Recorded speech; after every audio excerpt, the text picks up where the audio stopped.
Bismillahirrahmanirrahim. Assalamu alaikum everyone. Welcome to my channel. Welcome to episode 2 of our series Introduction to Biomechanics and Skeletal Muscles. In this episode, we are going to discuss behavioral properties of skeletal muscles. But if you have not subscribed to my channel yet, please press the subscribe button and hit the bell icon. What you will learn in this video: we'll cover the 4 key properties: extensibility, elasticity, irritability, the ability to develop tension, along with the components that give muscle their elasticity. Let's start with extensibility. What is extensibility? It is the ability of a muscle to be stretched beyond its normal resting length. As you can see in the picture. For example, think of stretching your hamstrings by bending forward to touch your toes. As you stretch, the muscle fibers in the back of your leg extend beyond their normal length. Extensibility is crucial for flexibility and range of motion in joints. Second is elasticity. What is elasticity? Elasticity refers to a muscle's ability to return to its original length after being stretched. As you can see in the picture, normal resting length of the muscle, then the length after extension, and then when it is released after passive elastic recoil, it returns to its original length. Let's see the example.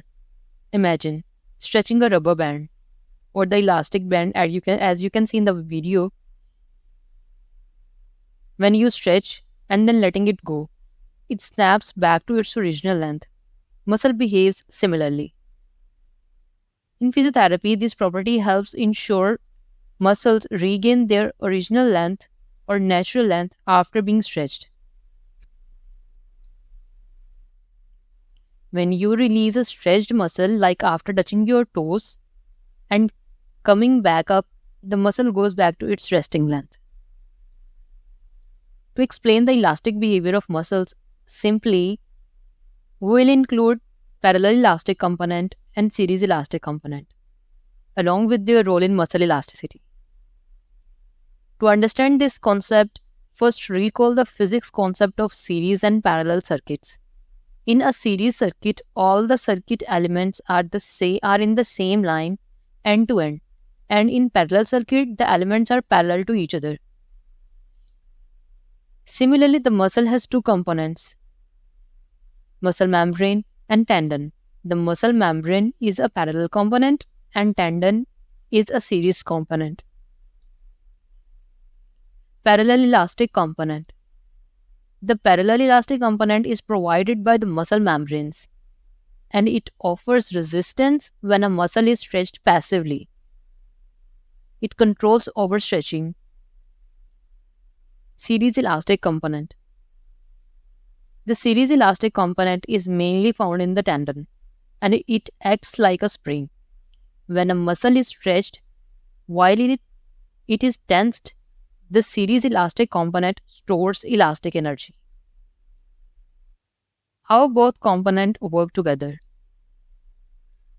The parallel elastic component helps muscles resist overstretching during passive movements, like flexibility training. The series elastic component helps muscles store energy during active movements, like jumping or lifting. Together, they allow muscles to stretch and recoil in a time-dependent fashion. This means when you stretch a muscle, it slowly lengthens, and after releasing the stretch, it does not immediately return to its original length but gradually shortens. This behavior is called the viscoelastic property, which is what enables muscles to stretch and recover progressively, not instantly. In rehabilitation, we use the parallel elastic component for flexibility training and the series elastic component for exercises that require power, such as plyometric drills. Understanding these properties allows us to create more effective treatment plans for our patients. Third property is irritability or excitability. Irritability is the ability of a muscle to respond to a stimulus, either external and internal, usually a nerve signal. When you touch something hot, your brain sends a signal through nerves to your muscles, causing them to contract quickly so you can pull your hand away. This is the example of irritability. That quick response shows how muscles react to electrical impulses from the nervous system. Fourth property is contractility or ability to develop tension. This is a muscle's ability to contract, generate force, and create tension. It is what allows muscles to perform work like lifting, pushing, or holding.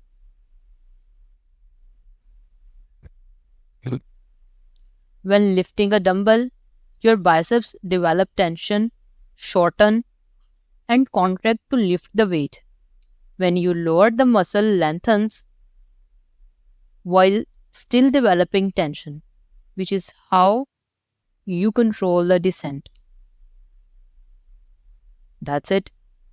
So, in this episode, we have covered the 4 key behavioral properties of skeletal muscles: extensibility, elasticity, irritability, and contractility, and the 2 elastic components, parallel elastic component and series elastic component, that make stretching and muscle recoil possible. If you found this video helpful, please like, comment, and subscribe. Don't forget to hit the bell icon so you never miss the upcoming video.